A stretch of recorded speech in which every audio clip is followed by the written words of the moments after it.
Hi everyone.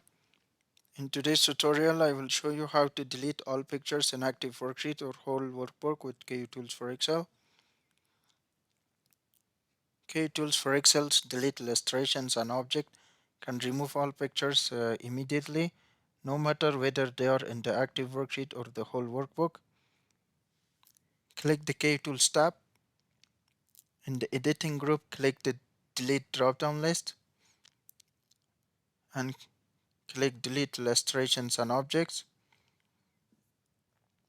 In the delete illustrations and object dialog box, check the pictures or other objects options in the delete section.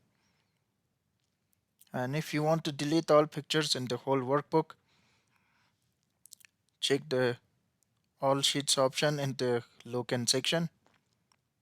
If you want to delete all pictures in an active sheet, check the active sheet option. If you want to delete the pictures in a specific sheet, check the selected sheets option.